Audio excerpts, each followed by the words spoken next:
नमस्कार बच्चों, welcome back to my YouTube channel Geography Guru. आज के इस एपिसोड में, इस वीडियो में हम क्या बात करेंगे? आज हम बात करने वाले हैं क्लास 10th हिस्ट्री की और कंटिन्यू रखेंगे हमारी class 10th SST social science की मोस्ट इंपॉर्टेंट क्वेश्चंस की सीरीज़ को। ये जो हमारी मोस्ट इंपॉर्टेंट क्वेश्चंस की सीरीज़ है, ये आपका रिवीजन बैच है और इस रिवीजन बैच में हम डिस्कस करेंगे chapter wise most important questions को। ये जो आपके मोस्ट इंपॉर्टेंट क्वेश्चंस इस सीरीज़ में जो हम डिस्कस करें, ये आपके पीटी एग्जाम के लिए, आपके प्री बोर्ड एग्जाम के लिए, आपके एनुअल एग्जाम के लिए बहुत ज़्यादा इंपॉर्टेंट है।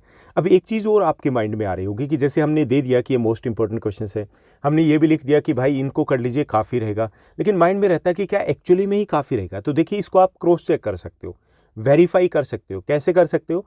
कि आप इन क्वेश्चंस को वेरीफाई कीजिए प्रीवियस ईयर्स के एग्जाम्स के साथ, जो क्वेश्चन पेपर है। ठीक, आप किसी भी ईयर के क्वेश्चन पेपर को उठाइए और फिर देखिए कि इस सीरीज में से कितने क्वेश्चंस उस एग्जाम में थे। तो इससे आपको एक तसल्ली हो जाएगी कि हाँ, एक्चुअली में ये क्वेश्चंस इंपॉर्टेंट रहने वाले हैं। और अगर आपका टारगेट एम है 90 to 95% के आसपास स्कोर करना, तो आप 100% श्योर हो सकते हो कि ये क्वेश्चंस आपके एग्जाम में रहने वाले हैं। ओके, अब इसमें देखिए कि 95% मैंने क्यों बोला? क्योंकि 1 मार्कर क्वेश्चन के लिए थोड़ा सा आपको ज़्यादा डीप जाना पड़ेगा, उसमें आपको थोड़े से कुछ एक्स्ट्रा क्वेश्चंस भी करने होंगे। क्लियर? अब ये जो हमारी सीरीज़ है, इसमें हम 3 टाइप के क्वेश्चंस आपके लिए लेकर के आते हैं। कौन कौन से हैं वो भी थोड़ा सा मैं आपको बता दूं। ये देखिए, फर्स्ट टाइप के क्वेश्चन होते हैं, वो क्वेश्चन है जो चैप्टर के मेन थीम या मेन कंसेप्ट को कवर करते हैं। ओके, अब देखिए, इसके पीछे एक सिंपल सा लॉजिक है। जैसे आपका चाहे एसएसटी सब्जेक्ट है, चाहे आपका साइंस सब्जेक्ट है, चाहे आपका मैथमेटिक्स है, चाहे आपका इंग्लिश है, कोई भी सब्जेक्ट हो, चाहे 11th-12th के स्टूडेंट्स हैं, उनका कोई भी सब्जेक्ट हो, हर सब्जेक्ट में 30% के आसपास कुछ ऐसे टॉपिक होते हैं जो मोस्ट इंपॉर्टेंट होते हैं। और एग्जाम में, जो आपके बोर्ड एग्जाम होते हैं, उसमें 75% जो क्वेश्चंस होते हैं वो उन 30% टॉपिक में से ही होते हैं। यानी कि कोई भी स्टूडेंट उन 30% टॉपिक को ठीक से कर ले तो इट मीन्स दैट वो 75 to 80% ईजिली स्कोर कर सकता है। तो वो कौन से टॉपिक होते हैं? वो टॉपिक होते हैं जो चैप्टर के मेन थीम या कंसेप्ट से जुड़े होते हैं। तो हमने सबसे ज़्यादा इस सीरीज़ में फोकस किया ऐसे ही टॉपिक के ऊपर। यानी कि फर्स्ट टाइप के क्वेश्चन कौन से? वो इसी टाइप के क्वेश्चन है, क्योंकि इस टाइप के क्वेश्चन सबसे ज़्यादा आपके एग्जाम में रहते हैं। क्लियर? चलिए, उसके बाद हम बात करते हैं दूसरे टाइप के क्वेश्चन की, जो इस सीरीज़ में हमने इंक्लूड किया है। सेकेंड टाइप के क्वेश्चन कौन से? वो क्वेश्चन है जो आपके एग्जाम में कंटिन्यूसली रिपीट होते रहते हैं। कुछ क्वेश्चंस ऐसे होते हैं हर चैप्टर में से जो हर बार आपके एग्जाम में आएंगे। उनकी लैंग्वेज लिटिल बिट थोड़ी बहुत चेंज हो जाती है, अदरवाइज वो आ जाते हैं।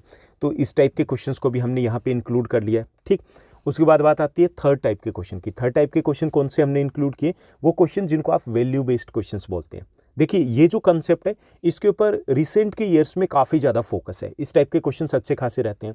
अब ये वैल्यू बेस्ड क्वेश्चंस कौन से होते हैं? देखिए, जो भी चैप्टर है आपका, चाहे वो किसी भी सब्जेक्ट का हो, उस चैप्टर को जब एनसीईआरटी की बुक में इंक्लूड किया जाता है तो कुछ ना कुछ तो माइंड में रहता है कि भाई ये जो चैप्टर हम दे रहे हैं, तो ये चैप्टर क्यों डाल रहे हैं। ओके, कि बच्चों को इतनी चीज़ समझ में आनी चाहिए, कंसेप्ट हमें क्लियर करवाना है, इसलिए हम डाल रहे हैं। ये चीज़ें हमें आ रही हैं, हमें उनकी क्लियर करनी है, इसलिए हम डाल रहे हैं। तो वो जो कंसेप्ट क्लियर करवाना है, जिस कंसेप्ट के ऊपर वो फोकस करना चाहते हैं, जो मैसेज वो चैप्टर देना चाहता है, ठीक, उससे रिलेटेड कुछ आपके वैल्यू बेस्ड क्वेश्चंस मिलते हैं। ओके, तो उस टाइप के क्वेश्चंस को भी हमने इस सीरीज़ में इंक्लूड किया। यानी कि एक आपका फुल प्रूफ पैकेज है जो हम इस सीरीज़ की बात करें, और इस सीरीज़ से एक अच्छी वाली आपकी रिवीजन होने वाली है। ओके, आज हम क्या डिस्कस करेंगे? आज हमारा आपके हिस्ट्री का 5th चैप्टर रहेगा, यानी कि कंप्लीट हिस्ट्री हमारी आज कंप्लीट हो जाएगी। इसमें हम मैफक ऑलरेडी आपका पब्लिश कर चुके हैं जो आएगा, और बाकी चैप्टर भी आपके हो चुके हैं। एसएसटी की बात करें, सोशल साइंस की, तो वो ऑलमोस्ट आपके कंप्लीट हो चुके हैं। 5th चैप्टर हमारा print culture and the modern world, इसकी हम बात करेंगे। इसके हम मोस्ट इंपॉर्टेंट क्वेश्चन डिस्कस करेंगे। थोड़ा सा बात कर लें कि इस चैप्टर में किस चीज़ की बात की गई। देखिए, हर चीज़ की अपनी एक हिस्ट्री होती है। आपने जो शर्ट पहन रखी है, इसकी भी अपनी एक हिस्ट्री है। जो सेल फोन आप यहाँ देख रहे हो, तो उसका भी अपना एक इतिहास है, हिस्ट्री है। तो यहाँ पर प्रिंट कल्चर की बात की गई। प्रिंट कल्चर से पहले क्या था? ओके, प्रिंट कल्चर जब नहीं था तब क्या था? बुक्स वगैरह कैसे पब्लिश होती थी, लोग कैसे पढ़ते थे, और प्रिंट कल्चर के बाद क्या हुआ? और प्रिंट कल्चर जो आज हम देखते हैं, कहीं पे भी जाते हैं फोटोकॉपी करवा लेते हैं, चीप बुक्स अवेलेबल हैं, तो वो कैसे यहाँ तक पहुँचा, उसकी बात की गई। सेकंड जो पार्ट है इस चैप्टर का, उसमें बात की गई इंडिया की। पहले तो बात की गई print culture all over the world. उसके बाद सेकंड पार्ट में बात की गई print culture in India.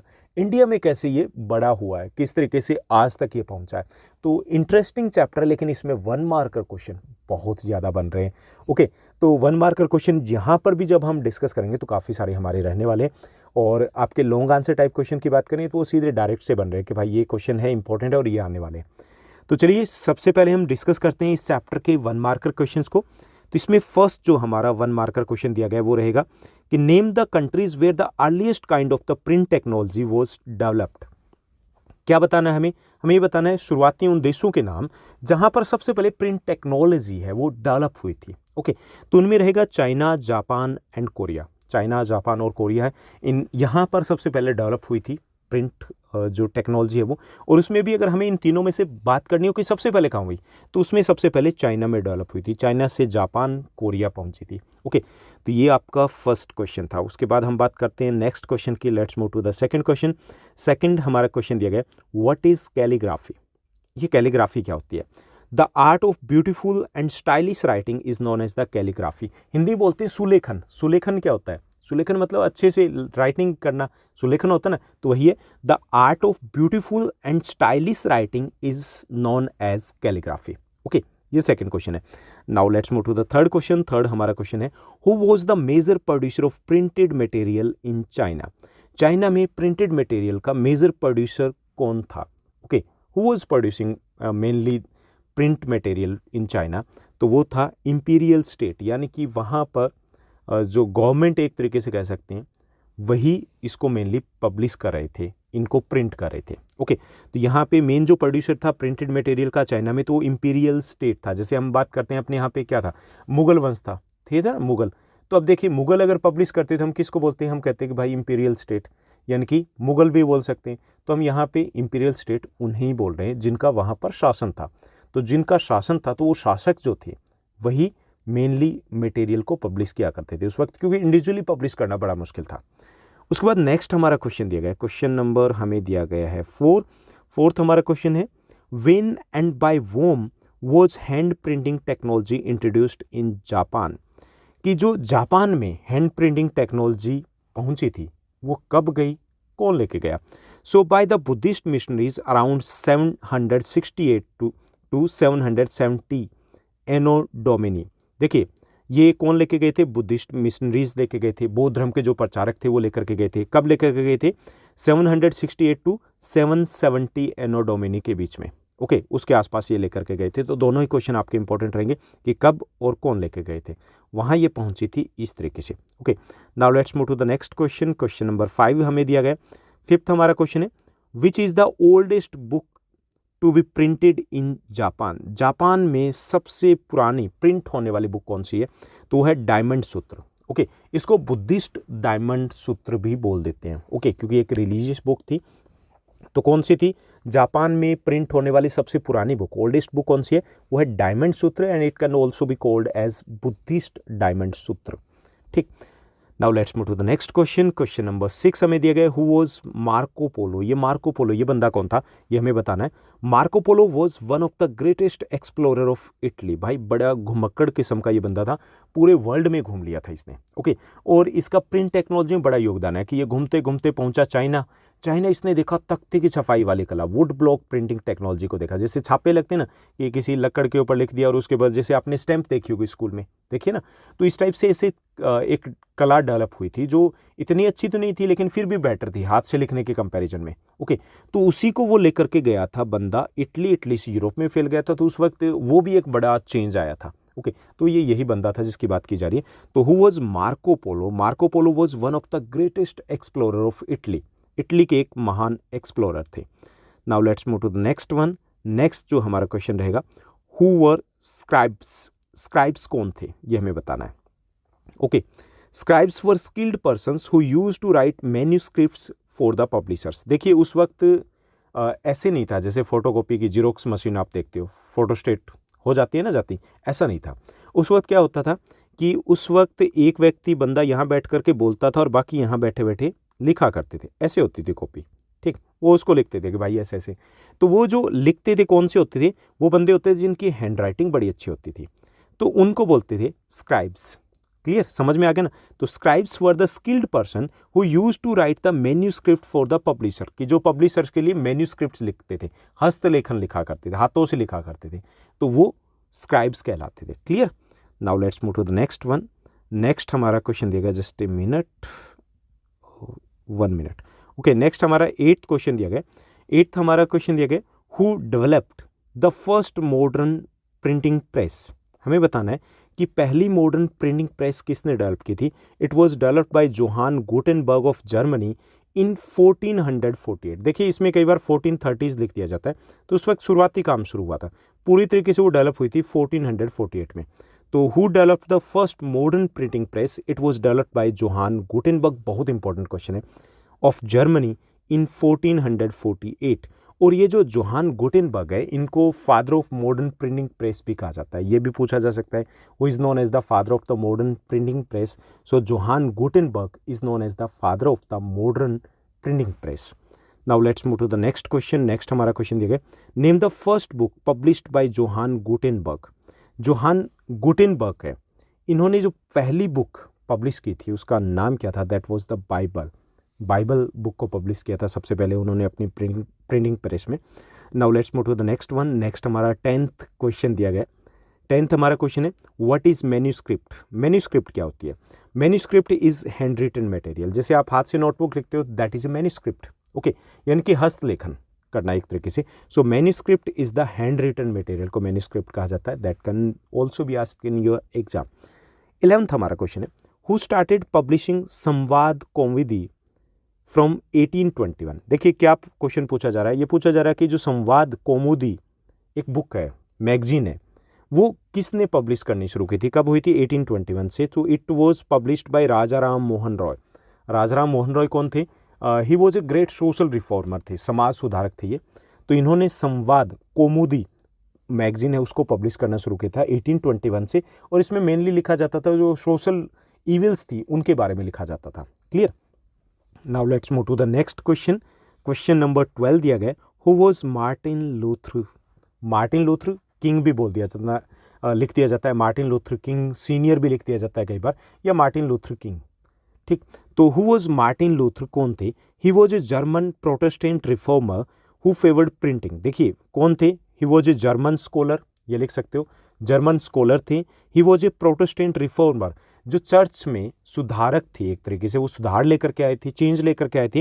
And he was in the favour of the printing press, printing press के बड़े फेवर में थे। इन्होंने कहा था कि this is the greatest boon of God, कि भगवान का सबसे बड़ा जो वरदान है वो प्रिंटिंग प्रेस है। इन्होंने ऐसा कहा था कि इससे जो एक तरीके से यूँ कह सकते हैं कि इलिटरेसी ख़त्म हो गई, जो लोग हैं वो एक दूसरे के पीछे भेड़ चाल के पीछे हो जाते हैं, तो वो ख़त्म हो जाएगा, इनको ऐसा लगता था। So who was Martin Luther. Martin Luther was a German scholar, he was A Protestant reformer and who was in the favour of the printing के फेवर में थे। ये सब कुछ आप यहाँ पे लिख सकते हो। Now let's move to the next one. Next हमारा क्वेश्चन रहेगा, क्वेश्चन नंबर 13 दिया गया, what were Bibliotheque Bleue. Bibliotheque Bleue क्या थे, ये हमें बताना है, ये क्या चीज़ थी। These were the low price small books printed in France. France में सस्ती किताबें पब्लिश होती थी। Okay, these were the low priced small books printed in France and these were printed on poor quality paper and bound in cheap blue covers. ये देखिए बहुत सस्ती books होती थी। So these were the low price small books printed in France, these were printed on the low quality paper, तभी सस्ती होती है, लो क्वालिटी पेपर के ऊपर पब्लिश होती थी। And bound in a cheap blue cover, blue colour का एक मतलब घटिया सा कवर होता था, उसमें इनको बाइंड किया जाता था, तो उन्हें बोलते थे Bibliotheque Bleue. So these were the low priced book published in France. अगर इतना भी लिख सकते हो तो काफ़ी रहेगा। आप आगे अगर डिटेल में मेंशन करना चाहो तो आप मेंशन कर सकते हो कि these were printed on the low price और low quality paper and these were covered in the blue colour, cheap blue cover में इसको बाउंड किया जाता था। Now let's move to the next one. Next हमें क्वेश्चन नंबर 14 दिया गया, what was the basic objective of 95 thesis. देखिए 95 thesis, ये जो ऊपर हमने बात की ना मार्टिन लूथर की, उन्होंने लिखी थी। ओके, 95 थीसिस मतलब एक तरीके से 95 उन्होंने चैलेंज दिए थे, किसको, चर्च को दिए थे। So the basic objective of the 95 thesis was to criticise the many of the practice and rituals of the Roman Catholic Church. देखिए उन्होंने 95 कुछ कमियां निकाली थी कि चर्च के कि ये गलत है, और उन्होंने ओपनली कहा था कि भाई अगर आपको लगता है ना कि आप सही हो तो आइए बैठते हैं और बैठ करके ओपनली पब्लिक के बीच में हम डिबेट करते हैं। तो उसे 95 थीसिस कहा गया है। So the basic objective of the 95 thesis written by Martin Luther was to criticise the many of the practices और the rituals of the Roman Catholic church की कुछ परंपराएं थी, रीति रिवाज थे, उनकी आलोचना करना इसका मेन उद्देश्य था। इनको जगह जगह पे फिर पब्लिश किया गया था, ओके, लोगों तक पहुंचाया गया था कि भाई ये चीज़ें गलत है। उसके बाद नेक्स्ट हमारा क्वेश्चन रहेगा, क्वेश्चन नंबर 15 दिया गया है। 15th हमारा क्वेश्चन है, who said printing is the ultimate gift of God and the greatest one. किसने कहा था कि प्रिंटिंग है वो गॉड का सबसे बड़ा गिफ्ट है, सबसे महान गिफ्ट है? तो ये कहा था, it was said bye Martin Luther ने ऐसा कहा था। Clear, because he was in the favour of the print के फेवर में थी ये। एक और बंदा है, मैं बताता हूँ, इरेसम्स। ठीक, इरेसम्स थे, that was a Latin American scholar थे। He was against the print culture, वो प्रिंट कल्चर के अगेंस्ट थे, उन्हें लगता था कि नहीं ये ठीक नहीं है। जबकि मार्टिन लूथर किंग है, he was in the favour of the print culture. 16th हमारा क्वेश्चन दिया गया, what were chap books. Chap books क्या थी? These pocket size books that were sold by the travelling peddler cold Chapman. कि these pocket size books होती थी, these were the pocket size books and sold by the travelling peddlers cold Chapman. Cycle पे जैसे पैदल घूमते ऐसे वो बेचते थे, छोटी छोटी बुक्स होती थी, तो उनको बेचने वालों को बोलते थे चैपमैन और उन बुक्स को बोलते थे chap books. Okay, so these were the pocket size books sold by the travelling peddler cold Chapman. उसके बाद नेक्स्ट हमारा क्वेश्चन दिया गया, क्वेश्चन नंबर 17 हमें दिया गया। 17th हमारा क्वेश्चन है, the printing press is the most powerful engine of progress and public opinion is the force that will sweep despotism away. Who said these words? कि किसने कहा था कि printing press is the most powerful engine of the progress. इतने भी कर लोगे तो काफ़ी है कि किसने कहा था कि ये विकास का सबसे महत्वपूर्ण, सबसे पावरफुल इंजन है।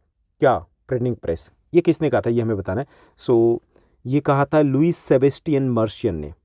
लुइस सेबेस्टियन मर्शियन ने कि ये वर्ड है, उन्होंने ये कहा था कि जो प्रिंटिंग प्रेस है is the most powerful engine of progress और the change in the society. तो उनके बारे में कहा गया, आपके एनसीईआरटी की बुक में बॉक्स में इनके बारे में कुछ लिखा गया। Now let's move to the next one. Next हमारा क्वेश्चन है, question number 18, name 2 scholars whose writing inspired French people. हमें 2 स्कॉलर के नाम बताने जिनकी राइटिंग ने फ्रेंच पीपल्स को इंस्पायर किया था for the French revolution.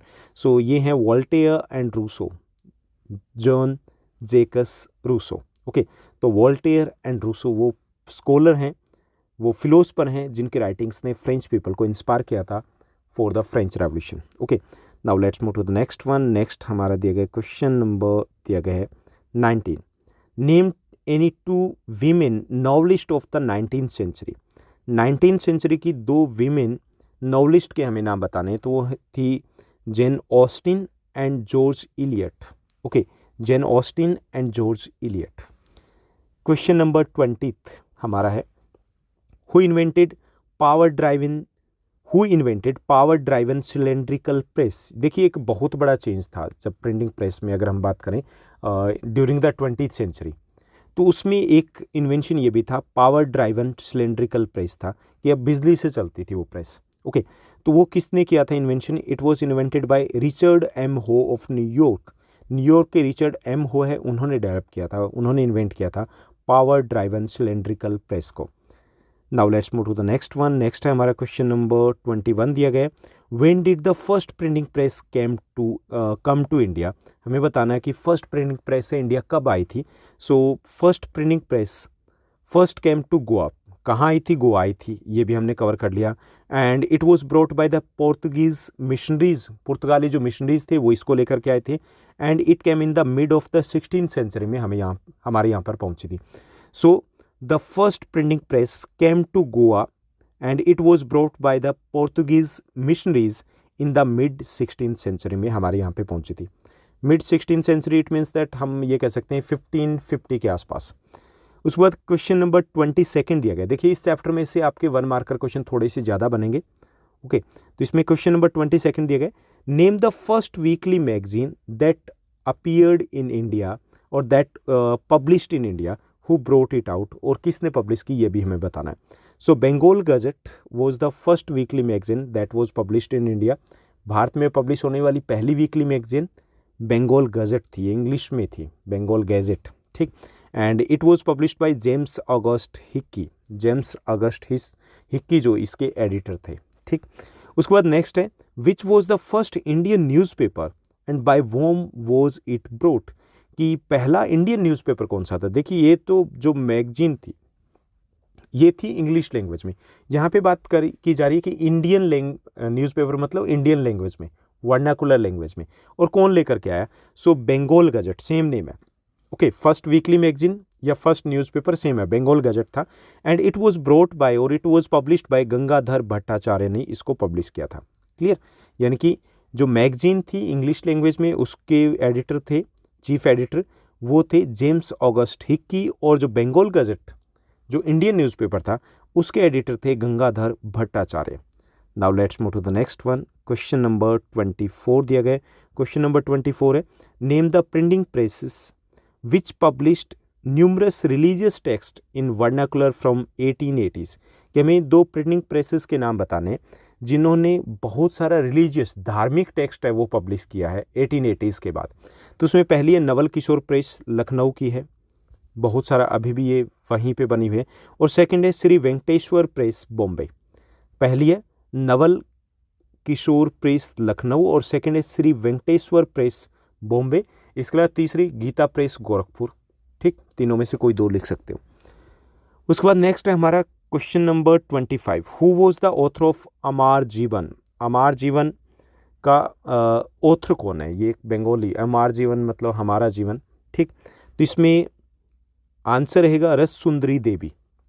Who was the author of the Amar Jiban, so it was written by the Rash Sundari देवी। बहुत इंपॉर्टेंट क्वेश्चन है, बहुत बार आपके एग्जाम में रिपीट हो चुका है। तो रस सुंदरी देवी है, उन्होंने लिखी है अमर जीवन को। इट इज़ लाइक दैट पे ऑटोबायोग्राफी इन बंगाली लैंग्वेज में इसको लिखा गया। Now let's move to the next one. Next हमारा क्वेश्चन दिया गया, क्वेश्चन नंबर 26 दिया गया। क्वेश्चन नंबर 26 है हु रोट स्त्री धर्म विचार। स्त्री धर्म विचार है, इसको किसने लिखा था। So it is written by Ram Chaddha. Ram Chaddha है वो इसके राइटर हैं। स्त्री धर्म विचार, इसमें मेनली मेंशन किया गया कि हाउ द स्त्री और द फीमेल शुड बिहेव, इस टाइप की बातें इसमें की गई इस बुक में। सो राम चड्ढा है, उन्होंने लिखा है स्त्री धर्म विचार को।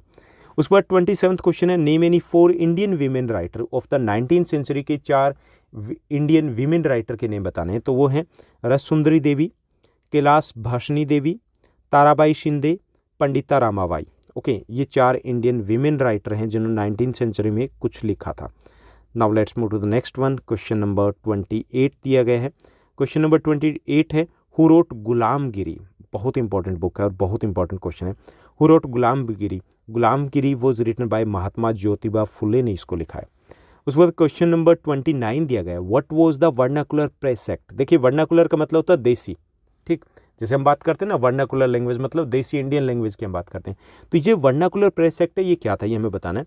सो it was an act which was passed by the colonial government in 1878 to ban the freedom of press. जो इंडियन प्रेस है उसकी फ्रीडम को कंट्रोल करने के लिए 1878 में एक एक्ट पास किया गया था, उसको बोला जाता है vernacular press act, because it was for the vernacular language only, vernacular newspaper only. जो वर्नाकुलर मतलब जो देशी भाषाओं में न्यूज़पेपर पब्लिश होते थे उनके लिए कानून बनाया गया था, उन पर रोक लगाने के लिए कि वो अपनी मनमर्जी से कुछ भी ना छापे।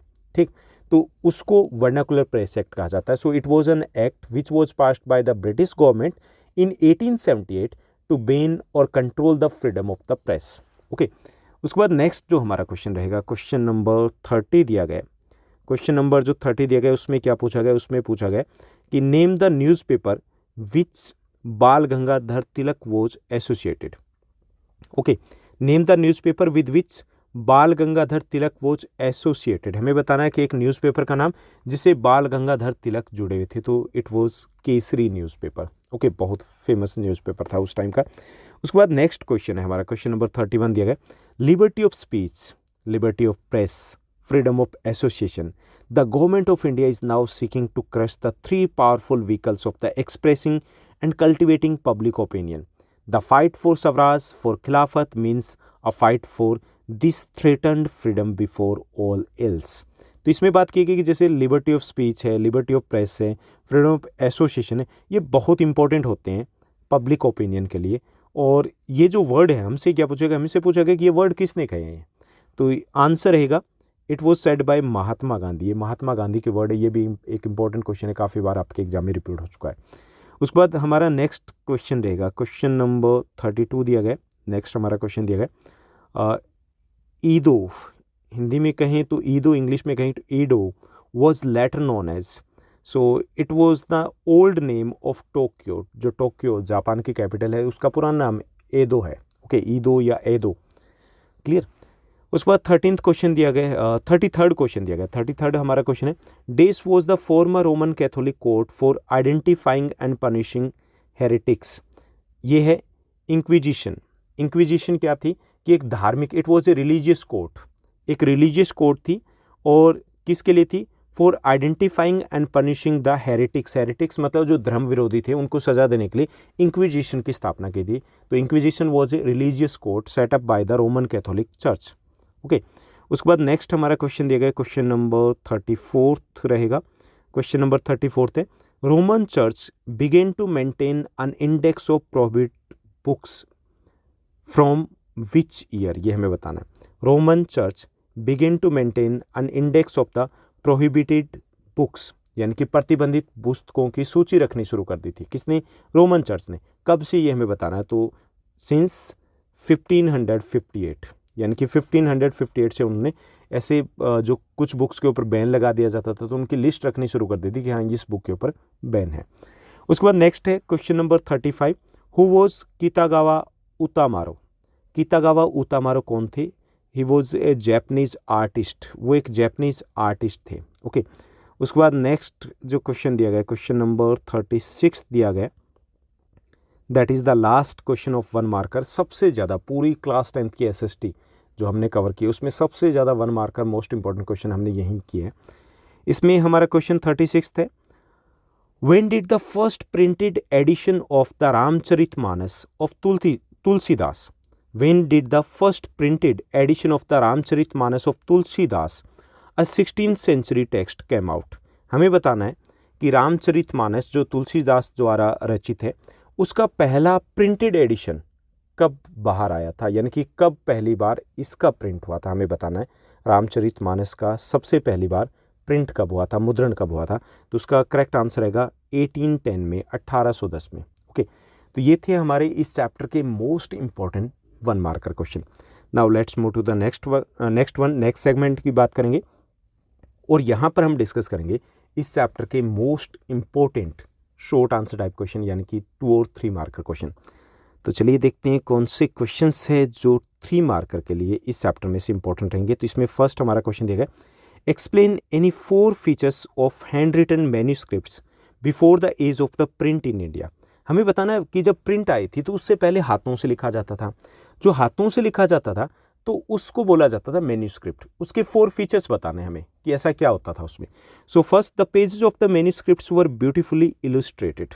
जो पेजेस होते थे मैन्यूस्क्रिप्ट के, जैसे इस टाइप से, तो उनको अच्छे से चारों तरफ से बॉर्डर वगैरह को सजाया जाता था। एक पहली चीज़ ये थी कि the pages of the manuscripts were beautifully illustrated.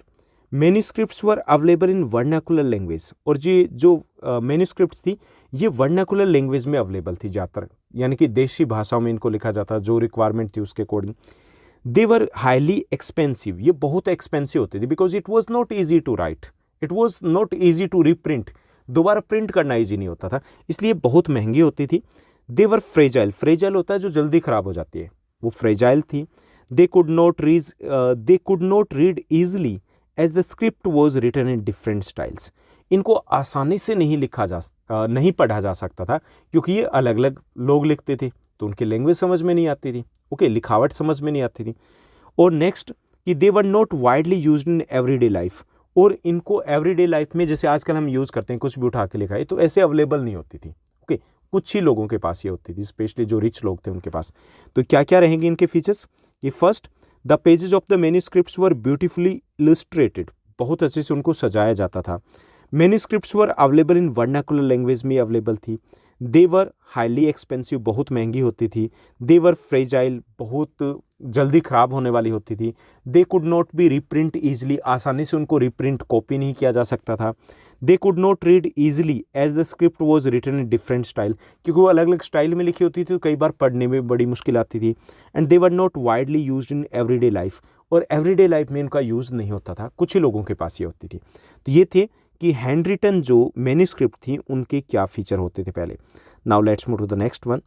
Question second हमारा क्वेश्चन रहेगा, explain the impact of print on Indian women. हमें बताना है कि इंडियन वीमेन के ऊपर प्रिंट का क्या असर पड़ा, ओके, क्या प्रभाव पड़ा, ये हमें बताना।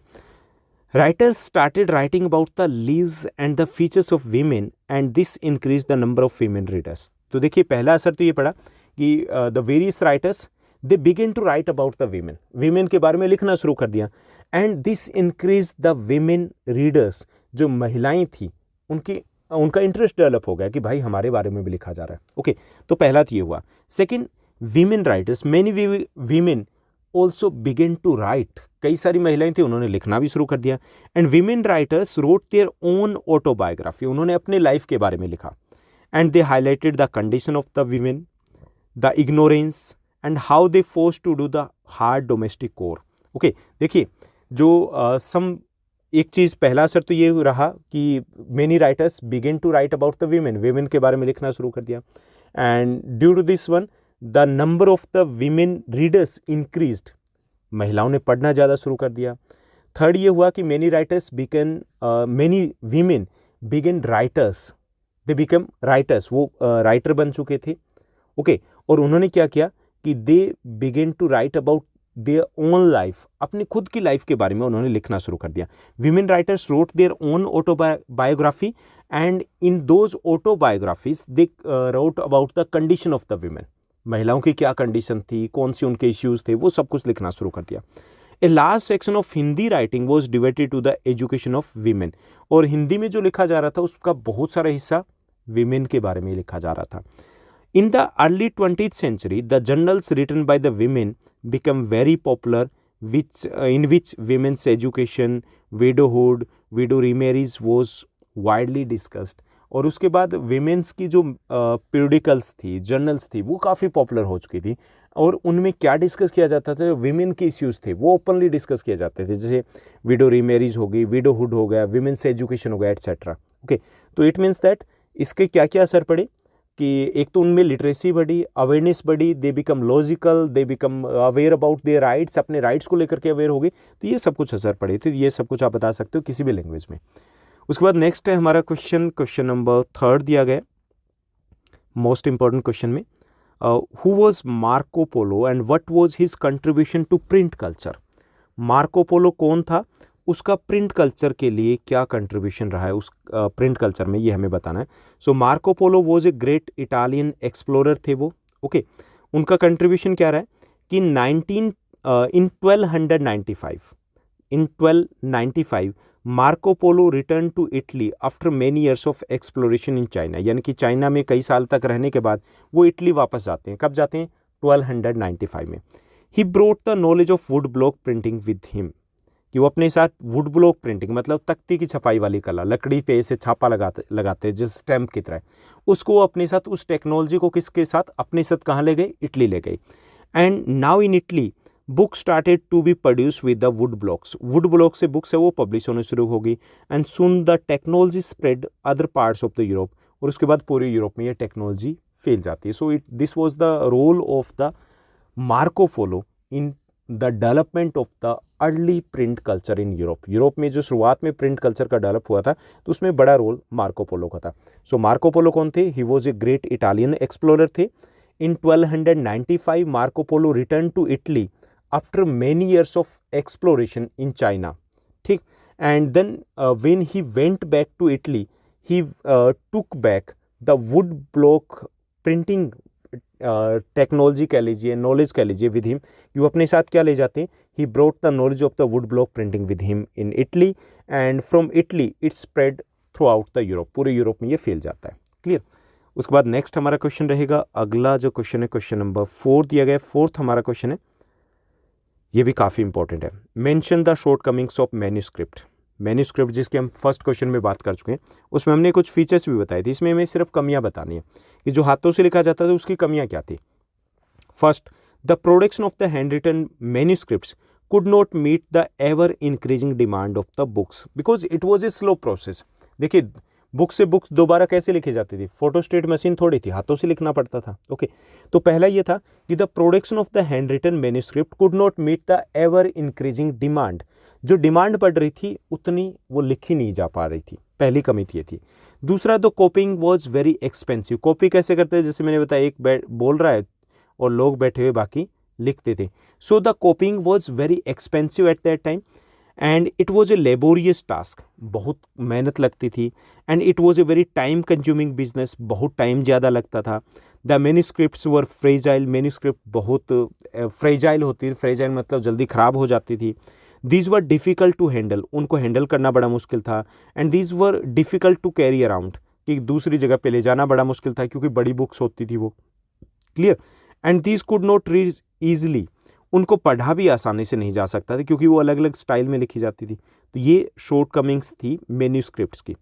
Now let's move to the next one. Fifth हमें क्वेश्चन दिया गया, मोस्ट इंपॉर्टेंट क्वेश्चन में फिफ्थ हमारा क्वेश्चन रहेगा, हु वॉज जोहान गुटेनबर्ग, कौन थे ये हमें बताना है। Explain his role in the history of printing, printing में उनका क्या रोल है। क्लियर। उसके बाद इसकी लैंग्वेज ये भी हो सकती है, who invented the printing press, को किसने इन्वेंट किया। And how did he develop the print technology, और प्रिंट टेक्नोलॉजी को कैसे उन्होंने डेवलप किया था। So Johann Gutenberg was a German scholar, कौन थे वो, एक जर्मनी के विद्वान थे, स्कॉलर थे। Gutenberg was the son of a merchant, एक मर्चेंट, एक व्यापारी के वो बेटे थे। And from his childhood he had seen wine and olive presses है, उसको वो देखते आ रहे थे बचपन से, उनके घर में लगी थी वाइन प्रेस है और जो ओलाइव या ओलिव प्रेसेस है उनको वो देखते आ रहे थे। Gutenberg press was established by Johann Gutenberg in 1448, और जो गुटेनबर्ग प्रेस है उसको एस्टेब्लिश या इन्वेंट किया था किसने, जोहान गुटेनबर्ग ने। कब, 1448 में। With olive and wine presses का जो मॉडल था उस पर बेस्ड थी ये, using the contemporary technological innovations को यूज़ करके उन्होंने, जो भी अवेलेबल था। So Gutenberg press was invented by the Johann Gutenberg in 1448 and he is known as the father of the modern printing press, के उन्हें फादर कहा जाता है। And his printing press was based on the olive and the wine presses के ऊपर based थी। And Bible was the first book which was printed from this press, और इस प्रेस से पहली बुक जो पब्लिश की गई थी वो बाइबल थी। And later total 180 copies were publish in 3 years, उसके बाद 3 सालों में लगभग 180 बाइबल को पब्लिश किया गया था इस प्रेस से, जो कि उस टाइम के हिसाब से काफ़ी तेज़ था। ओके, तो ये सब कुछ था कि जोहान गुटेनबर्ग कौन थे। He was a German scholar, he was the son of a merchant के वो बेटे थे। And from his childhood he had seen the wine and olive presses को वो देखते आ रहे थे। And his printing press was based on the olive and wine press पर ही बेस्ड थी। ही invented his printing press in 1448 में उन्होंने इन्वेंट की थी। And he is known as the father of the modern printing press, के उनको father कहा जाता है। And Bible was the first book which was published using this press, इस प्रेस से पहली बुक जिसको पब्लिश किया गया था वो बाइबल थी। And in the first 3 years they able to publish 180 Bibles को पब्लिश कर पाए थे। And that was quite fast according to that time के अकॉर्डिंग, वो काफ़ी फास्ट था। ओके, तो ये तो बात हुई फिफ्थ क्वेश्चन की। Now let's move to the next one. Next हमें दिया गया क्वेश्चन नंबर 6, इंपॉर्टेंट क्वेश्चन है ये भी। क्वेश्चन नंबर 6 है, wood block print came to Europe after 1295। Wood block print है वो यूरोप में पहुंचा था 1295 में। ओके, उसके बाद ही पहुंचा था। Give any 3 reasons to explain the above statement, हमें 3 रीजन्स देने हैं इस स्टेटमेंट को एक्सप्लेन करने के लिए, बाद में क्यों पहुंचा था, उस वक्त क्यों पहुंचा था और कैसे पहुंचा था। In 1295 Marco Polo, that was a great explorer, return to Italy after many years of exploration in China. देखिए मार्को पोलो जो कि एक ग्रेट एक्सप्लोरर थे ऑफ इटली, वो 1295 में इटली वापस पहुंचते हैं from China. He brought with him the knowledge of wood block printing, के नॉलेज है वो अपने साथ वहाँ लेकर के जाते हैं। Italy began producing wood blocks and soon the technology spread to other parts of the Europe, और वहाँ से इटली में ये पूरी टेक्नोलॉजी फैल जाती है। And from Italy this technology this knowledge spread throughout the Europe, और उसके बाद पूरे यूरोप में फैल जाती है। इसलिए ये जो वुड ब्लॉक प्रिंटिंग नॉलेज है ये 1295 में पहुंचा, क्योंकि इससे पहले कोई लेके नहीं आया था। और 1295 में कौन लेके आया था, ये लेके गए थे वहाँ पे मार्को पोलो। ओके, तो ये हमें बताना है कि उस वक्त कैसे गया, कौन लेके गया, लाइक दैट। उसके बाद नेक्स्ट हमें क्वेश्चन दिया गया, क्वेश्चन नंबर 7 दिया गया है शॉर्ट आंसर टाइप क्वेश्चन में, यानी कि 3 मार्कर में। 7th हमारा क्वेश्चन है, in what ways the vernacular press act of 1878 was a repressive step by the government. देखिए किसी भी तरीके से पूछा जा सकता है कि what was the vernacular press act, what do you know about the vernacular press act, उसके बारे में आप क्या जानते हो, क्या था ये हमें बताना है। क्लियर? तो ये बहुत इंपॉर्टेंट क्वेश्चन है, यानी कि अगर हम 3 मार्कर की बात करें तो ये क्वेश्चन आई थिंक सबसे ज़्यादा बार यही रिपीट हुआ है। तो इसमें देखिए, British government begin to perceive vernacular newspaper as a threat to its rule. देखिए पर्टिकुलरली अगर बात करें 1857 की जो रिवोल्ट हुई थी उसके बाद British government begin to perceive vernacular newspaper as a threat to its rule. उन्हें लगा कि जो क्रांति इसी के कारण हुई थी, उन्हें लगा बड़ा खतरा है, ये भड़काते हैं लोगों को। So British government took the vernacular होता है मतलब लोकल जो लैंग्वेज थी, इंडियन लैंग्वेज, तो वर्नाकुलर जो न्यूज़पेपर थी उनको एज ए थ्रेट लेना शुरू कर दिया। So this led to the enactment of the vernacular press act in 1878। So in 1878 the British government pass the vernacular press act को पास किया गया था to control the Indian newspaper को control करने के लिए। It provided the government with extensive right to sensor the reports and editorials in the vernacular newspaper. इससे क्या हुआ कि गवर्नमेंट को एक राइट मिल गया कि अब वो न्यूज़पेपर में कुछ भी पब्लिश हो रहा है दैट कुड बी सेंसर, उसको सेंसर किया जा सकता था। चाहे वो एडिटोरियल हो, चाहे कोई रिपोर्ट हो, उसके ऊपर रोक लगा सकते थे। For any report which proved anti British rule the newspaper was first warn, कि अगर कोई भी रिपोर्ट जो ब्रिटिश गवर्नमेंट के खिलाफ होती थी पहली बार उसको वार्निंग दी जाती थी। And for the second mistake there was the provision to seize the press and confiscate the machinery, यानी कि उसके बाद प्रेस और मशीनरी है उसको कब्जे में ले लिया जाता था, उसको बंद कर दिया जाता था। तो ये था vernacular press act. Vernacular Press Act that was passed by the British government in 1878, and it was passed to control the Indian vernacular newspapers because they seen Indian newspaper as a threat for the British rule. And according to this act, they used to give the first warning, and if the warning was ignored in the second time, they used to confiscate or seize the press को वो seize कर लेते थे। And swear punishment was also there under this law, उस act के तहत कुछ सजा वगैरह भी थी। तो ये था आपका 7th question. Now let's move to the next one. Next हमारा क्वेश्चन रहेगा क्वेश्चन नंबर 8 हमारा क्वेश्चन दिया गया, that is the last question of the 3 marker short answer type question में। Not everyone welcome the printing books, सभी ने printing books का welcome नहीं किया था। Those who did also had fears about it, और जिन्होंने वेलकम किया था कि भाई प्रिंटिंग आ रही है, नई बुक्स आ रही है तो अच्छी है, उनको भी थोड़ा सा डर लग रहा था। एक्सप्लेन गिविंग एग्जाम्पल, हमें बताना है कि ऐसा क्यों हो रहा था कि सभी खुश नहीं थे प्रिंटिंग प्रेस से, नई बुक से। जो खुश थे उनको भी कहीं कहीं लग रहा था कि भाई कुछ गड़बड़ होगी, ऐसा क्या था, एग्जाम्पल देके बताना है। Many people were of the opinion that the printing words and wider circulation of the books would have a negative impact on the people's mind.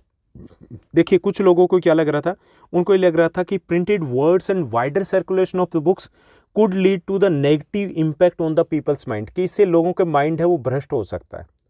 वो उल्टा सीधा सोचना शुरू कर सकते हैं। एक तो ये डर था। सेकेंड था, they fear that if there was no control over what was printed and read then the rebellious and irreligious thoughts might gain importance. दूसरा, कुछ लोगों को ये लगता था कि if the printing material was not controlled, कि अगर उसको कंट्रोल नहीं किया जाता है, देन रिबिलियस और इरिलीजियस यानी कि विद्रोही है, अधार्मिक विचार है, थॉट्स माइट गेन इंपॉर्टेंस, कि वो जल्दी से फैलेंगे लोगों के बीच में। It means that the people might get corrupt, लोग भ्रष्ट हो जाएंगे इनको पढ़ के। Third, there was also fear in the minds of the scholars that the authority of valuable literature would be destroyed.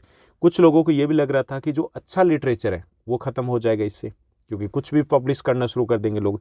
So that was the fear among the people. इस type के डर थे लोगों के बीच में। पहला डर क्या था कि it would have a negative impact on the people's mind, कि लोगों के माइंड के ऊपर नेगेटिव इम्पैक्ट हो सकता है।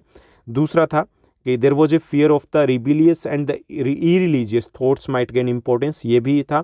और तीसरा ये था कि valuable literature would be destroyed, कि कहीं अच्छा लिटरेचर वो खत्म ना हो जाए इससे। तो ये सब कुछ डर थे लोगों के माइंड में। Now let's move to the next segment, और नेक्स्ट सेगमेंट में हम डिस्कस करेंगे इस चैप्टर से related most important long answer type question, यानी कि 5 मार्कर क्वेश्चन। इसमें हमारा फर्स्ट क्वेश्चन दिया गया, फर्स्ट हमारा क्वेश्चन रहेगा highlight the some of the innovations which have improved the printing technology from the 19th century onward. हमें कुछ इनोवेशन की बात करनी है, वो बताने कि जिसके बाद 19th सेंचुरी के बाद जो प्रिंटिंग प्रेस है उसमें काफ़ी इंप्रूवमेंट हुई थी, क्या कुछ नए इनोवेशंस हुए थे। तो इसमें से फर्स्ट है metal press. In the 19th century there were the series of innovation in the printing technology में कई सारे इनोवेशन हुए थे and now the press was made out of the metal. अब एक बड़ा इनोवेशन क्या था, the most important one was that the now the press was made out of metal, क्या वो मेटल की बनी होती थी। ये एक बड़ा चेंज था, उससे काफ़ी सारे इंप्रूवमेंट हुई, स्पीड वगैरह में भी चेंज आया। सेकेंड था rotary printing press. Richard M Hoe invented the rotary printing press and a design much faster than the old printing press. कि रिचर्ड एम हो जो न्यूयॉर्क के थे, उन्होंने क्या किया कि इन्वेंटेड रोटरी प्रिंटिंग प्रेस को इन्वेंट किया and this design was much faster than the old printing press से बहुत तेज था। The new press could print about 8,000 sheets per hour. एक घंटे में 8,000 शीट वो पब्लिश कर सकती थी and it was very important for the newspaper के लिए, बहुत इंपॉर्टेंट था। तो दूसरा ये था, यानी कि पहला था कि from the 19th centuries there was the use of the metal press, वो स्टार्ट हो जाता है। सेकेंड क्या था कि रोटरी प्रिंटिंग प्रेस है, उसका इन्वेंशन किया जाता है and it was a much faster printing press as compare to the old one, से काफ़ी फास्ट थी and the new press could print about 8,000 sheets per hour. एक घंटे में 8,000 शीट्स को पब्लिश किया जा सकता था। उसके बाद बात की जाए तीसरा जो इनोवेशन हुआ था, जो चेंज हुआ था, that was the offset press. In the late 19th century the offset press was developed. 19th centuries के लेट की बात की जाए तो मतलब लगभग 20th सेंचुरी के आसपास, तो उस वक्त ऑफसेट प्रेस है उसको डेवलप किया गया था which could print up to 6 colours at that same time. यानी कि अब कलरफुल हो गया था मटेरियल, तो एक साथ 6 कलर का यूज़ किया जा सकता था। एक ये भी बड़ा चेंज था। ओके, यानी कि पहला चेंज था मेटल प्रेस का यूज़, सेकंड चेंज था रोटरी प्रेस का इन्वेंशन किया गया था जिससे स्पीड बढ़ गई थी, एंड थर्ड था offset printing press. And offset printing press now could use 6 colours at the same time. अब एक साथ 6 कलर का यूज़ किया जा सकता था। उसके बाद फोर्थ इन्वेंशन क्या था, फोर्थ जो इन्वेंशन या रिफॉर्म था 20th सेंचुरी में, वो था इलेक्ट्रिकल ऑपरेटेड प्रेस। कि from the turn of the 20th century power driven जो प्रेस है वो यूज़ होनी शुरू हो गई थी। Okay, and that further improve the speed of the printing press, की स्पीड है वो ज़्यादा इम्प्रूव हो जाती है। इसके साथ साथ a series of many other development followed. Method of feeding paper वो इम्प्रूव किया गया। The quality of the plates become better, quality of plates है वो बेटर हो गई थी। ऑटोमेटिक पेपर रील्स एट्सेट्रा उसमें इम्प्रूवमेंट हो गया था। यानी कि ऐसे कुछ इन्वेंशन हुए थे 19th सेंचुरी में जिससे कि प्रिंटिंग प्रेस में काफ़ी ज़्यादा इम्प्रूवमेंट आई थी। ओके, तो ये थे कुछ रिफॉर्म्स जिसकी हमने बात की। उसके बाद नेक्स्ट हमारा क्वेश्चन रहेगा, सेकंड क्वेश्चन मोस्ट इंपॉर्टेंट में यहाँ इस चैप्टर में से, हालांकि इतना इंपॉर्टेंट नहीं है लेकिन फिर भी पता नहीं क्यों मैंने इसमें इंक्लूड किया, चांसेस हैं, हो सकता है क्योंकि ये वैल्यू बेस्ड टाइप से क्वेश्चन बन रहा है। How did print help connect communities and people in different parts of India, explain with example. क्या पूछा गया वो हम समझ लेते हैं। इसमें यह कहा गया कि इंडिया में जो अलग अलग कम्युनिटीज़ और अलग अलग जो लोग थे उनको कनेक्ट करने में प्रिंट का एक इम्पॉर्टेंट रोल था। कैसे, हमें ये बताना है। ओके सॉरी तो यहाँ देखिए, religious text reached a wide circle of people, increasing discussions, debates and controversies within or among different religions। देखिए, रिलीजियस टेक्स्ट जो आया था, पब्लिश होना शुरू हो गया था ना रिलीजियस टेक्स्ट अलग अलग धर्मों का। So religious text reach a wide circle of the people, बहुत सारे लोगों तक पहुंच गया था easily. Okay, because the books were quite cheap, बहुत सस्ती थी, सो लोग आसानी से खरीद सकते थे। So the religious text reached a wide circle of the people and that encouraged the people for discussion, debates and that also created controversies। इससे डिस्कशन शुरू हुआ, डिबेट शुरू हुआ, कंट्रोवर्सी भी शुरू हुई and people came to know about the shortcomings कह लीजिए या कह लीजिए कि कुछ ऐसे रिफॉर्म्स हैं उन पे डिस्कस करना उन्होंने शुरू कर दिया जो हर रिलीजन में थे। ओके, इससे क्या हुआ कि लोगों के कुछ ओपिनियन थे वो शेयर हुए, तो उनको लगा कि हाँ कहीं ना कहीं हम एक साथ स्टैंड करते हैं। Newspaper conveyed the news from one place to other place, creating pan India identities. Pan Indian identities है, यानी कि एक देश की आइडेंटिटी को क्रिएट किया कि न्यूज़पेपर में न्यूज़ आती थी जो देश के अलग अलग कोने से होती थी, and that created the sense of the unity among the Indians, कि इंडियंस में एक यूनिटी को क्रिएट करने में इंपॉर्टेंट रोल प्ले किया प्रिंट कल्चर ने। Spread of the ideas, printed text and newspaper led to the widespread participation of the Indians. दूसरा ये था कि spread of the ideas through the printed text, जैसे newspaper वगैरह हो गए तो उससे कई आइडियाज़ फैल रहे थे, और इससे क्या हुआ कि now the people could participate in the debates and discussions from any part of the country. देश के अलग अलग हिस्सों से लोग जुड़ने लग गए थे। ओके, इससे भी कनेक्टिविटी सेट हुई थी। एंड नेक्स्ट अगर बात की जाए, print propagated against social evils like that of A Sati, child marriage, पर्दा सिस्टम एट्सेट्रा। जो प्रिंट है उन्होंने सोशल इवल्स है उसके बारे में खूब लिखा गया, चाहे वो सती प्रथा थी, चाहे वो बाल विवाह था, चाइल्ड मैरिज थी, चाहे वो पर्दा सिस्टम था। Okay, and print led to the emergence of the many social reforms and reform movements, किससे कई सारी रिफॉर्म मूवमेंट्स की शुरुआत होती है, and that initiated the reforms to, कई सारी रिफॉर्म्स भी होते हैं, सुधार भी होते हैं, and that further United the Indian communities. इससे इंडियन कम्युनिटी से और ज़्यादा जुड़ी थी, आपस में यूनाइटेड हो गई थी। Okay, and new ideas emerge through the clashes of the opinion, और जो डिबेट्स होती थी उससे नए आइडियाज़ भी निकल करके आए थे। Okay, so in this way we can say that the communities begin to debate करना शुरू कर दिया था। वेरियस कम्युनिटीज़ बिकम लॉजिकल हो गई थी, and they connected through the print media with each others, वो एक दूसरे के साथ कनेक्ट हो गए थे इसी प्रिंट मीडिया के थ्रू। ओके, तो ये एक क्वेश्चन है जो थोड़ा बहुत टेढ़ा मेढ़ा सा क्वेश्चन, लेकिन हमें बताना है कि प्रिंट मीडिया ने कैसे लोगों को कनेक्ट किया था। Now let's move to the next one. Next question हमारा रहेगा थर्ड क्वेश्चन 5 मार्कर में। ये है explain in 5 reasons for an increase of reading mania in Europe in the 18th century. 18th century में यूरोप में reading mania यानी कि पढ़ने का जुनून पैदा हो जाता है, लोगों के पास बुक्स बुक्स बुक्स। तो उसके पीछे कारण क्या थी हमें बताना। तो first the revolution in the printing press was brought by the Johannes Gutenberg's printing press, की पहली जो इसकी शुरुआत होती है कि the main revolution that begin with the Johann Gutenberg's modern printing press के साथ शुरुआत होती है, because now the books could easily be reprinted, कि अब बुक्स है वो आसानी से रीप्रिंट की जा सकती थी। ओके, पहला कारण तो ये था। Second, now the books become cheaper, अब बुक्स सस्ती हो गई थी। Okay, it means that everyone could purchase दम, कोई भी उसको खरीद सकता था। Second, books become easily available, क्योंकि वो ईजिली रिप्रिंट हो रही थी, सो ये ईजिली अवेलेबल हो गई थी। Books were available everywhere, even in the rural areas में बुक्स अवेलेबल हो गई थी। Books were available for everyone, rich and poor alike, क्योंकि सस्ती हो गई थी तो अब गरीब लोग भी बुक्स को खरीद सकते थे। Books were available on every topic, अब बुक्स थी वो हर टॉपिक के ऊपर अवेलेबल थी। These were available for women, available for children, available for the businessman, available for the middle class, सबके लिए अवेलेबल थी। New forms of popular literature such as the short stories, novel etcetera were printed and which targeted the new audience. इसके अलावा नए नए innovation हो रहे थे, जैसे शॉर्ट स्टोरी हो गए, नोवेल वगैरह हो गए, इस प्रकार के पॉपुलर लिटरेचर है वो पब्लिश होना शुरू हो गया, तो लोगों का और इंटरेस्ट डेवलप हुआ। The 17th and the 18th centuries saw the rapid rise of the literacy rate in most part of the Europe. In some parts of the Europe, the literacy was as high as 60 to 80%. देखिए एक और असर ये पड़ा कि it increase the literacy rate in most part of the Europe, Europe के ज़्यादातर part में लिटरेसी रेट बढ़ गया था, and it was near about 60 to 80% during the 18th century में इसके आसपास पहुंच गया था। ओके, तो इससे भी रीडिंग मेनिया, एक तरीके से पढ़ने का जुनून पैदा होता है।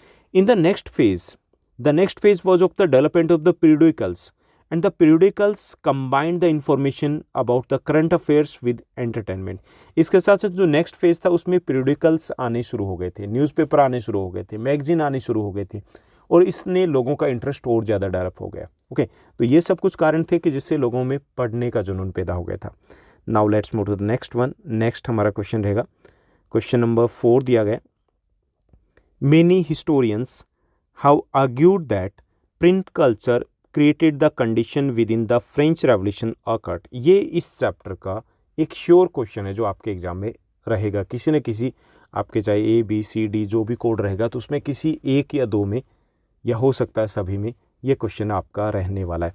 So many historian have argued that the print culture created the condition with in the French revolution awkward. कि काफ़ी सारे इतिहासकार हिस्टोरियन क्या मानते हैं कि फ्रेंच रेवोल्यूशन के पीछे मेन जो हाथ था ना वो इसी प्रिंट कल्चर का था। Print culture created the conditions with in the French revolution occurred. यहाँ पे भी सेम है कि कुछ आर्ग्यूमेंट हमें देकर के प्रूव करना है कि that the print culture was responsible for the French revolution के लिए मेनली यही रिस्पॉन्सिबल था। ओके, यानी कि रोल बताना है कि क्या रोल था फ्रेंच रेवोल्यूशन में प्रिंट कल्चर का। सबसे पहले first the idea of the enlightenment, idea of the enlightened, the print popularise the ideas of the thinkers और the philosophers who attack the authority of the church and the autocratic power of the state such as the Voltaire and the Rousseau। पहला काम क्या किया था कि print culture popularise the ideas of the philosopher और the thinkers such as the Voltaires, Rousseau etcetera, यानी कि इनके जो आइडियाज़ थे वो लोगों तक पहुंचाए थे। अब लोग इन्हीं से ही तो आइडिया मिला था कि हाँ भाई इक्वलिटी होनी चाहिए, फ्रीडम हमारे पास होनी चाहिए, we must have the equal right to vote, there must be the people must choose the government. इस टाइप के आइडियाज़ थे। कहाँ से पहुँचे लोगों के पास ये आइडियाज़? जो थिंकर्स के आइडियाज़ थे, फिलोसफर्स के आइडियाज़ थे, ये प्रिंट के थ्रू लोगों तक पहुँचे थे। तो प्रिंट ने लोगों का माइंड चेंज किया था, और माइंड चेंज कहाँ से हुआ? जब उनके पास ये आइडियाज़ पहुँचे। So the print culture popularize the ideas of the thinkers or the philosophers such as the Voltaires and Rousseaus, and the people become aware about the ideas such as the equality, such as the rule of law, such as the freedom, etc. and that change the mindset of the people। लोगों का mindset change हो गया था कि उन्हें चाहिए था कि हाँ ये चीज़ हमें चाहिए। Second, new culture, the print created a new culture of dialogue and debate and the public became logical। अब देखिए एक नई कल्चर डेवलप हो गई थी, डायलॉग, डिबेट की, बात करना, डिबेट करना, बहस करना, एंड पीपल बिकम लॉजिकल, कि अब वो सुनी सुनाई बातों पे बात नहीं करते थे, विश्वास नहीं करते थे, अब वो लॉजिकल हो गए थे। And they recognise the need of question the existing ideas and beliefs, and due to their logical mindset now they began to raise question कि भाई ये हम ही क्यों। फॉर एग्जाम्पल जैसे फ्रांस की बात करें तो थर्ड एस्टेट हैड टू पे all type of the taxes, लेकिन अब हो गए थे कि भाई हम ही क्यों, हम क्यों पे करें। ओके, सो इससे इस तरीके से भी यूं कह सकते हैं कि प्रिंट कल्चर उन्होंने लोगों को तैयार किया था फ्रेंच रेवोल्यूशन के लिए। सो प्रिंट रेवोल्यूशन या print culture created a new culture of the dialogue and debates, and after that the people become logical and they began to raise the question. वो क्वेश्चन को उठाना शुरू कर दिया था, and that led to the French revolution. उसी के कारण भी फ्रेंच रेवोल्यूशन होती है। उसके बाद थर्ड था criticism of the noble class, the literature of the 1780s mocked the royalty and criticized their morality and existing social order। This literature led to the growth of the hostile sentiments against the monarchy। देखिए पहले लोग राजा के बारे में कुछ बोलते नहीं थे, सम्राट के बारे में कुछ बोलने नहीं थे, लेकिन from the 1780s the newspapers, magazine etc, the books etc, they began to criticize the royal power को criticize करना शुरू कर दिया। and after that the people also began to criticize the जो लोग थे they also began to criticize the royal family, उसको criticize करना शुरू कर दिया, and that encouraged the people for the revolution। इससे भी लोगों में हौसला बढ़ा कि भाई कोई कुछ नहीं कहेगा, डरना नहीं है, कर देंगे, हम क्रांति करते हैं। ओके, तो इस तरीके से ये भी एक कारण बना। उसके बाद नेक्स्ट है न्यू थिंकिंग, नई जो सोच थी कि print didn't directly shape the minds of the people but did open the possibilities of the thinking differently. दूसरे ये था कि एक नए आइडियाज़ भी दिए थे प्रिंट कल्चर ने, जैसे new type of the government, democratic government, 1 person 1 vote 1 value, like that of a, इस टाइप के आइडियाज़ दिए थे, and that to increase the people for the, किसके लिए? फ्रेंच रेवोल्यूशन के लिए इनक्रेज किया था। जैसे नेशनलिज्म, इस टाइप के आइडियाज़ कहाँ से आए थे? प्रिंट से ही तो आए थे, और लोगों ने कहा कि झंडा बुलंद करते हैं, हम क्रांति करते हैं। Role of the means of mass communication, इसके साथ साथ जैसे mass communication, means of mass communication such as the newspaper, journals, chapbooks, these also played very important role in the French Revolution because these share the information about the trade, information about the wars, information about the government policies etc, and all this had an impact on the minds of the people। इसने भी लोगों को mind set को change किया था। तो ये थे कुछ कॉजेस कि कैसे प्रिंट जो है उन्होंने फ्रेंच रेवोल्यूशन के लिए एक इम्पोर्टेंट रोल प्ले किया था या उसके लिए रास्ता तैयार किया था। तो ये था हमारा चैप्टर और इस चैप्टर के मोस्ट इम्पॉर्टेंट क्वेश्चंस। उम्मीद करता हूँ कि ये आपके लिए काफ़ी ज़्यादा हेल्पफुल रहेगा। अगर आपको ये वीडियो अच्छा लगे तो इस वीडियो को लाइक और शेयर ज़रूर कीजिएगा। इसी के साथ हमारे बाकी सभी जो क्वेश्चन जितने भी बन रहे हैं वो सारे सारे कंप्लीट हो चुके हैं। ऐसे ही हमारी 9th क्लास की एक सीरीज़, हालांकि आपके काम की नहीं है, वो भी हमने पब्लिश किया है, तो अपने फ्रेंड्स के साथ, अपने कज़न्स के साथ आप शेयर कर सकते हो अगर आपको ये वीडियो अच्छा लगा तो। हाँ, अगर अब भी कोई आपका डाउट रहता है, कोई भी क्वेश्चन है, जनरल क्वेश्चन है, तो आप कमेंट सेक्शन में कमेंट कर सकते हो। इसके साथ साथ आप हमें टेलीग्राम पे फॉलो किया जा सकता है, ज्वाइन किया जा सकता है, इंस्टाग्राम पे भी फॉलो किया जा सकता है। आज के लिए बस इतना ही। Thank you, bye bye, have a nice day.